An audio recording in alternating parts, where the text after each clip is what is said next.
Hello everyone. Today I would like to share with you what is at our disposal on the 9th of October. Let's take a peek at the full chart. Here's the full chart. And as you see, there are two triple conjunctions. In Libra, you see the Sun, retrograde Mercury, and Mars. And in Sag, you see the South Node, Venus, and the Moon. So already that it has caught my eyes, but if you look at the actual configuration that they are producing, you will find it quite interesting. What we have here is first and foremost a karmic cage involving the nodal axis, trans-Pluto, and the rest of the celestial objects are actually integrated in it. So let's take a look at what a karmic cage is. I believe I already talked to you about this a couple of times, but it's never too bad to just redo it again. In karmic astrology, we look at the nodal axis as the south node, the point in which you bring in the energy patterns from past lives, something that is your survival kit, something that you utilize whenever you feel threatened or cornered. It's a very instinctual behavior pattern. You don't exactly change it. You do it completely unconsciously. So it's just this very unconscious way of reacting towards any threat. Or even it doesn't even need to be a threat. It's just an uncomfortable situation, and you just react to it according to your south node. And you don't develop it in any way. You don't evolve in it in any way. Around midlife, so the midlife crisis usually triggers a change in you by which you realize that this is not a nice behavior. It doesn't bring you happiness. It doesn't actually cause you long-term success or long-term happiness. So why should you utilize it further? And then you slowly move toward the north node, which is your chosen destiny for this life. But it usually takes about 40, 50 years before you realize consciously, unless of course you go to a karmic astrologer and he or she tells you that this is what you have chosen and you should actually move towards your north node. We never say you should, we just say or explain that this is what you have chosen for yourself, and for that you need to make conscious decisions, and also you need to make adjustments in your life in order to be able to fulfill that destiny. In these upcoming days, trans-Pluto is squaring the nodal axis. Whenever a celestial object is squaring the nodal axis, a karmic cage is formed.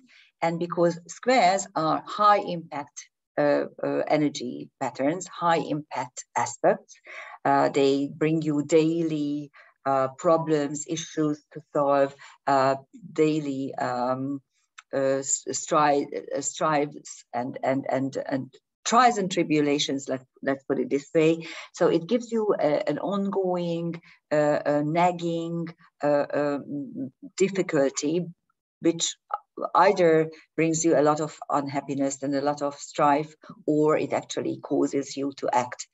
Those are the squares. And when they form a T-square or any kind of T-square, it gives you the potential to resolve it. And so does the karmic cage, where the planet at the apex is the one that can trigger the final change, which helps you to move from your south node towards your north node. Now, trans-Pluto is an archetype that is used in karmic astrology as the modern ruler for Libra. And the modern ruler came into being when in 2003, a relatively big celestial object was discovered in the Kuiper belt. And it was given the name Trans-Pluto because that was something that a lot of astronomers and astrologers were waiting for, a relatively big object that is behind Pluto. So we started calling it Trans-Pluto, and there were many suggestions as far as, you know, what the name should be. The problem is that what seems to be the most plausible name, Persephone or Isis, both are already asteroids, so we can't use them. So actually in karmic astrology, we simply label it Trans-Pluto, and we don't really care for the name itself. This happens all the time, by the way. The very first TNO, which was labeled TNO, or actually no, Kuiper, KBO1, Kuiper Belt Object 1, only recently was named Albion. They got the name Albion. So it happens all the time that we can't find a suitable name and we just don't name it. We could, if we could use either Persephone or Isis, but we can't. So it's Persephone, it's Trans-Pluto, but we still add the knowledge we gleaned from those two mythic figures, because Persephone is the lady of the underworld.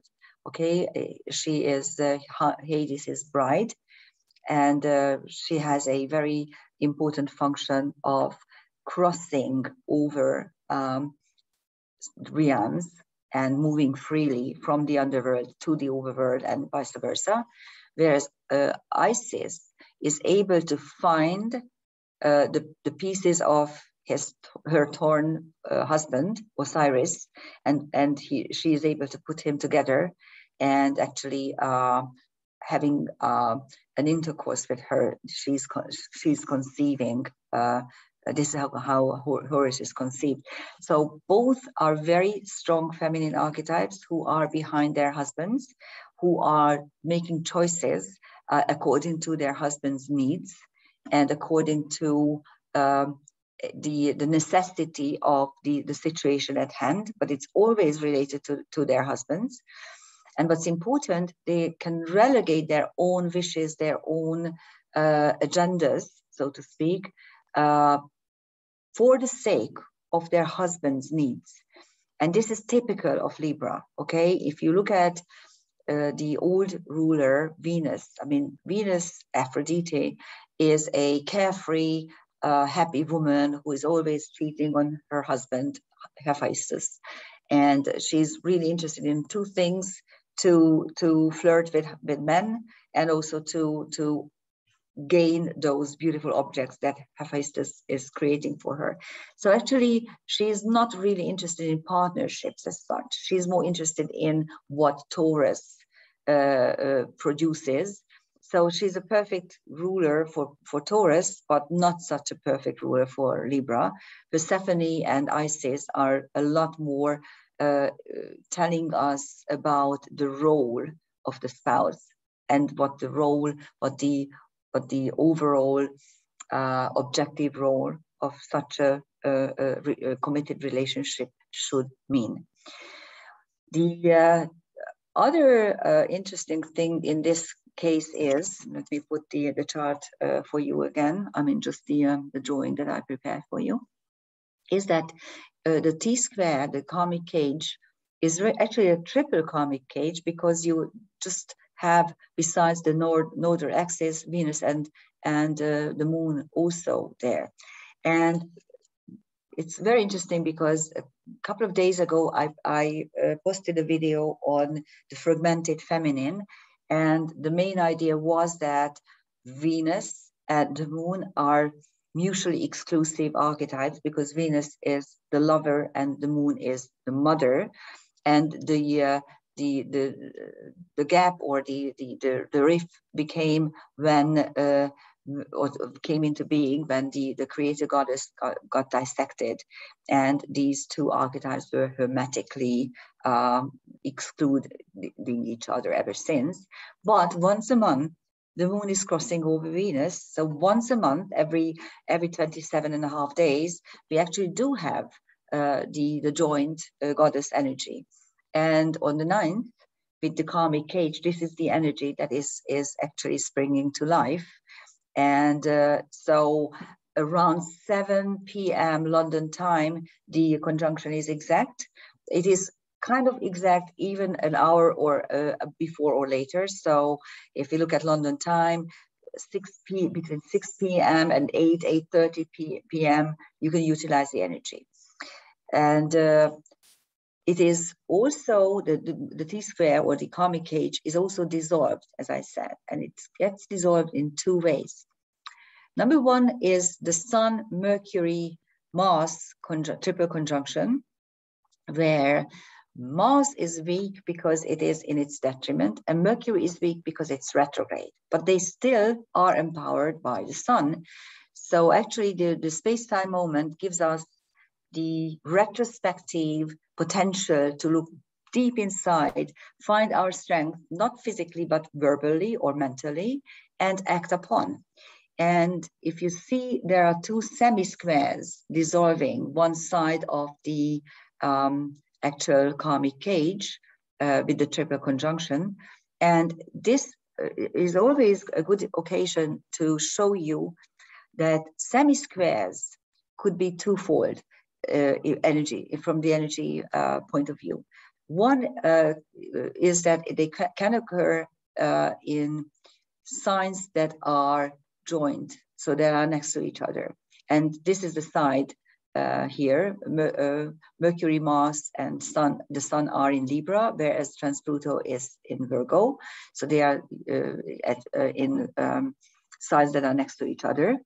And the other 45 degree, the other semi-square, really is in sextile energies, because the triple conjunction with the Sun is in Libra, and the triple conjunction with the Moon is in Sagittarius. And Libra and Sagittarius are 60 degrees apart from each other. So we have a 45 degree, which is almost like, acts like a sextile. And we have another 45 degree, which actually acts like a semi-sextile. So both are quite useful in this way. And actually, when you look at the better semi-square, okay, semi-square, sorry, why did I say sextile? So this is a semi-square which is in sextile energies. But if you look, you can actually utilize the 6-fold potential, because you can say that, okay, I'm putting energy into my relationships, Mars, Venus, or I'm putting energy into my own soul, understanding my family, Mars, Moon, or Mercury, I'm going to consciously look at my relationship and my motherhood, or my relationship with my mother or my family, or I can say that I'm shedding light, the Sun, on either of these, and also looking into what I'm bringing in from past incarnations. So this is really many, many potentials at your disposal. Use it wisely. The other dissolution of the of the mutable karmic cage comes through Astrea in Capricorn, creating an Earth trine with Trans-Pluto, and with this we get a brilliant, beautiful engine, a mutable Earth engine. And a mutable Earth is, of course, Virgo. So the most important ingredient in this engine is again Trans-Pluto. It's at the apex of the T-square, and it's at the moving force of the engine. Astrea is the karma breaker. It is the asteroid that was discovered for the 5th. Okay, it's the 5th asteroid that was discovered. And we, in karmic astrology, link karma breaker potentials to her, because it describes the ability to stay in a situation as long as you think you can stay there. But you also have the strength to come out of it and to actually break old embedded karma. And in Capricorn, this is exactly what Astrea is doing. And combined with the Trans-Pluto in Earth signs, signifies the harmony potential of the two goddesses, Persephone and Astrea, or Isis and Astrea. Both are able, actually Persephone and Isis are able to transform their karma. That's what they do. And Astrea gives a helping hand on it, to the whole process. So it's a very interesting pattern. It's a very feminine pattern. It may help you get out of bad relationships. It may help you rectify your relationship with your family, with your partner, with your children. Also, it can show you how to break out of debilitating situations which are caused by your inability to change, because it's a mutable karmic cage. So actually, it's always much lighter than, for instance, a fixed T-square, where you have much more rigid energy patterns. Here's a fluffier energy pattern, so you can come out of it much easier. And it gives you the alternative potential to just work on yourself, on your feminine sides, how you can reconcile Venus and the moon inside you. And adding to this, the wife archetype, because Trans-Pluto is definitely the committed wife. It's different from Juno in English. I'm slipping to my Hungarian teaching again. Juno is the third asteroid, and she's a main asteroid, of course, and she is Jupiter's wife, and she's the committed first lady, okay, who is more interested in being a first lady than either being a mother or a lover. Whereas Trans-Pluto, Persephone and Isis are much more committed in their relationship, and also motherhood and wifehood are kind of mingled in, because Isis is bearing, okay, Horus. So it's a bit more complex in its archetypal image as the wife. That's it for now. I hope you will be able to utilize it, and I wish you good luck with it. Bye.